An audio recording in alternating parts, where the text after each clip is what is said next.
Hey guys, today we're going to talk about the no conflict rule in the context of director's duties at common law.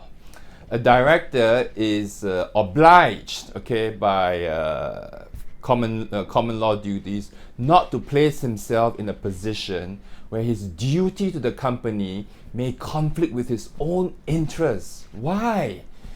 Well, because the principle is that a director is a fiduciary of the company. A fiduciary means a position of trust. In law, it's a very high level thing.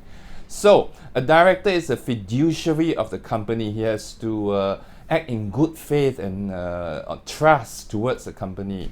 He must not enter into a transaction in which he has a personal interest, nor make a profit from a transaction in which he is concerned on behalf of the company, unless he has disclosed this matter to the company and had obtained the approval of the company. Therefore, if a director comes across a business opportunity while discharging his role as a director, he cannot personally take advantage of such a business opportunity unless the company has, with the full knowledge of the facts, allowed him to do so. This permission can be given either by the board of directors or by the shareholders at a shareholder meeting. You can refer to the case of Deco Products Singapore and Ong Cheng Ai. Now, if a director obtains a benefit in his capacity as director in circumstances where there could be a conflict of interest, he is accountable to the company for that benefit. That means he has to pay back the benefit.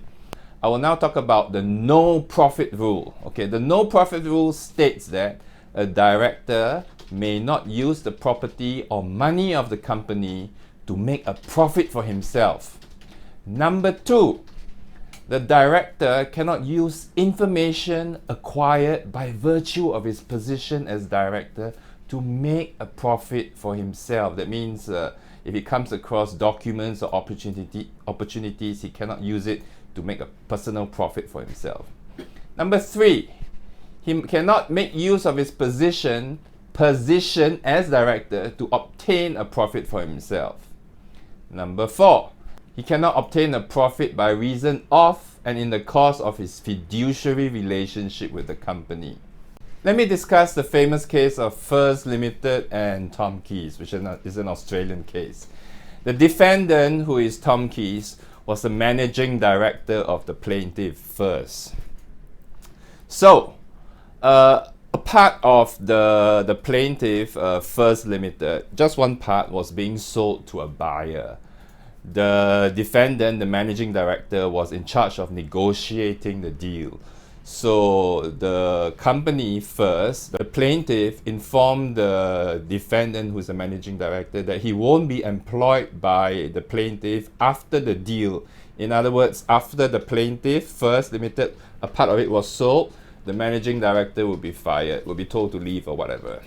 So the buyer of this part offered the managing director a job with them after the deal, with a substantial cash payment if he would disclose important information about the plaintiff First Limited.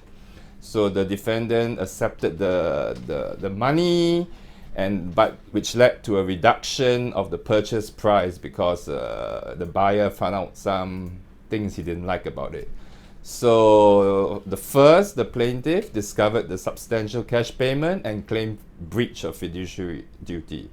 So the court held that an undisclosed profit which a director gets as a result of his fiduciary duties belongs to the company in equity.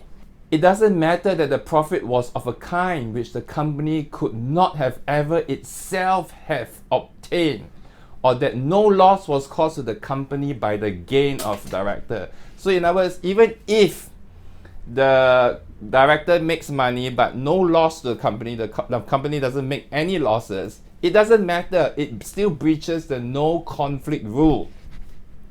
So the most important legal consideration was that the payment was obtained by the defendant, the managing director, in the course of a transaction which he was carrying out on behalf of the company in execution of his office as director.